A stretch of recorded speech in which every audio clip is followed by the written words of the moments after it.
నేను దానికి ఆరోగ్యమును స్వస్థతను మరల రప్పించుచున్నాను. వారిని స్వస్థపరచుచున్నాను. వారికి సత్య సమాధానములను సమృద్ధిగా బయలుపరచెదను. చెరలో నుండిన యూదా వారిని, ఇజ్రాయేలు వారిని నేను రప్పించుచున్నాను. మొదట ఉండినట్లు వారిని స్థాపించుచున్నాను. ఇర్మియా 33:6-7 ప్రైజ్ జీసస్. ఈరోజు మే 27 ట్యూస్డే. Good morning. పరలోకనేశ్వర సంఘ బిడ్డలందరికీ, ఆత్మీయులకు, దైవజనులకు, ఇతర రాష్ట్ర దేశాలు ఉన్న ప్రియులందరికీ కృపయు క్షేమము సమృద్ధి సమాధానం కలుగునుగాక. ఆమెన్. ఫ్రెండ్స్, ఇక్కడ దేవుడికి వాగ్దానం ఇస్తున్నారు. నేను దానికి ఆరోగ్యాన్ని, స్వస్థత మరలా ఇస్తాను. ఎవరైతే అనారోగ్యంతో సఫర్ అవుతున్నారో అలాంటి వారికి ప్రభు అంటున్నారు, ముందుండినట్లుగా నీకు మంచి ఆరోగ్యం నేను మరలా ఇస్తా, నీ వ్యాధిని స్వస్థపరుస్తా, వారికి సత్య సమాధానమును సమృద్ధిగా బయలుపరుస్తా అంటున్నాడు. దేవునికి వాక్యంలో తేనెమెట్టుకు విశ్వాసం నడిపించడమే కాకుండా సమాధానం ఇస్తారంట. దేవుడికి నీకు సమాధానం, కుటుంబాల్లో సమాధానం. చెరను నుండిన యూదా వారిని, అంటే సమస్యలు పాలై ఇబ్బందులు పడుతూ ఇది జీవితమా జైలా అనేటువంటి పరిస్థితిలో ఉన్నటువంటి వారికి విడిపించి మొదటి ఉండినట్లు వారిని స్థాపిస్తాను. వావ్! మళ్ళా ప్రేమను పుట్టిస్తారు మీ కుటుంబంలో, వ్యక్తిగతంగా మీ హృదయాల్లో. ఈ విషయాన్ని గమనించండి. నా ఇల్లు ఒక జైల్లో ఉంది, ఎందుకు ఈ బతుకు, ఎందుకు ఈ పెళ్ళి, ఎందుకు ఈ చదువు, ఎందుకు ఈ జాబు, ఈ జైలు లాంటి జీవితం, ఈ మానసిక ఒత్తిళ్ళు, ఈ ఆర్థిక ఇబ్బందులు, ఈ కుటుంబ కలహాలు, ఇలాంటి పరిస్థితి ఏంటి అనేటువంటి వారిని అందరినీ కూడా దేవుడు విడిపించి సత్య సమాధానంతో నింపుతాడండి. దేవుడు ఆ చెర నుంచి విడిపిస్తాడండి, సాతాను చెర నుంచి, ఇబ్బందులైన కొలిమి నుంచి దేవుడు నిన్ను విడిపించునుగాక.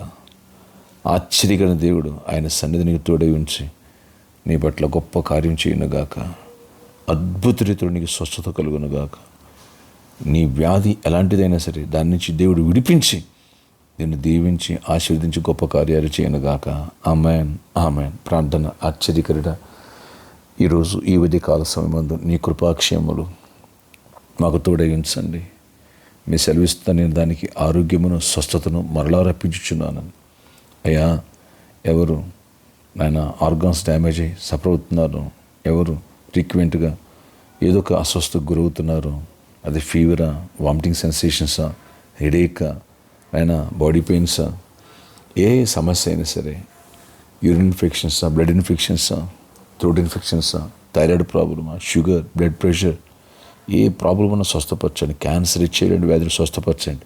అద్భుత రీతిలో విడుదల ఇవ్వండి. ఆశ్చర్యమైన కార్యం చేయండి. నీకు విరుద్ధకరమైన ఏ శక్తులు పనిచేయనివ్వద్దు. మరలా నీకు ఆరోగ్యం ఇస్తా అన్న ప్రభు.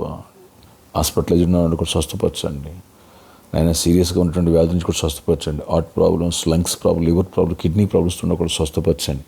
ఆ దేవరా సహోదరుని స్వస్థపరచండి. ఇంకెవరు కిడ్నీలో స్టోన్స్ సఫర్ అవుతున్నారు, కిడ్నీ డ్యామేజ్ అస్వస్థగా ఉన్నారు, బోసుడు మదన కూడా స్వస్థపరచండి. పరిపూర్ణమైన ఆరోగ్యాన్ని ఇవ్వండి. ప్రతి ఒక్కరిని దీవించండి. ఎవరికి జాబ్ లేదు ఎవరికి జాబ్స్ ఇవ్వండి. ఎవరు ఐక్స్ కొరకు ఐక్స్ ఇవ్వండి. ఎవరు నాయన బిజినెస్ లేదో బిజినెస్ ఇవ్వండి. ఫైనాన్షియల్గా బ్లెస్ అయ్యండి. ప్రతి ఒక్కరి అవసరాలు తీర్చండి. ఎవరికి ఓన్ హౌస్ ఏదో ఓన్ హౌస్ ఇవ్వండి. నాయన ఎవరు ఒకవేళ చెరలో ఉన్నారేమో, నాయన పోలీస్ కేసులు, కోర్టు కేసులు ఉన్న వాటిని విడిపించి కృపగల డోర్స్ ఓపెన్ చేయండి. ప్రతి ఒక్కరి అవసరాలు తీర్చలేకలేని కాయండి. చిన్న బిడ్డల్ని, అవనస్తుల్ని, వృద్ధులను, పెద్దలను అందరం దీవించి సంఘంను కూడా దీవించండి. సంఘం స్ట్రెంత్ తగ్గనే పెరగాలి. కొత్త ఆత్మను జాయిన్ అవ్వాలి. వచ్చే ఆదివారం బాప్టిస్ట్ కార్యక్రమాలు సిద్ధపరచు. నేను అనేకులను సిద్ధపరచు. నీ కృపగల ఆత్మాస్తం తోడగించండి. ఈరోజు బర్త్డే, వెడ్డింగ్ యానివర్సరీ బిడ్డలను దీవించి దీర్ఘాయుష్ కృపేక్షేమనండి. ఈరోజు పనులన్నింటి తోడండి, ప్రయాణాలు తోడేయండి. ప్రతి అవసరాలు తీర్చండి. నీ దెక్కలేండి కాయండి. చల్లటి వాతావరణం ఇవ్వండి. అన్ని విషయాలు కూడా దీవెన దయచేయండి. నీ కృపాక్షేమం ప్రతి ఒక్కరు తోడయించి గొప్ప కార్యాలు జరిగించి మహిమ చెందండి. ప్రతి చీకటికి లయపరచండి.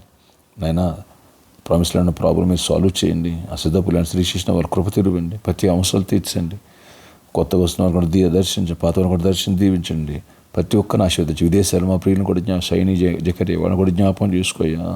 జాన్సన్ గారి ఫ్యామిలీ కూడా జ్ఞాపకం. ప్రతి ఒక్కరిని దీవించండి. యేసు నామములో ప్రతి వారి అవసరాలు తీర్చండి. కృపాక్షేమ దయచేయండి. యేసు నామములో ఆమేన్.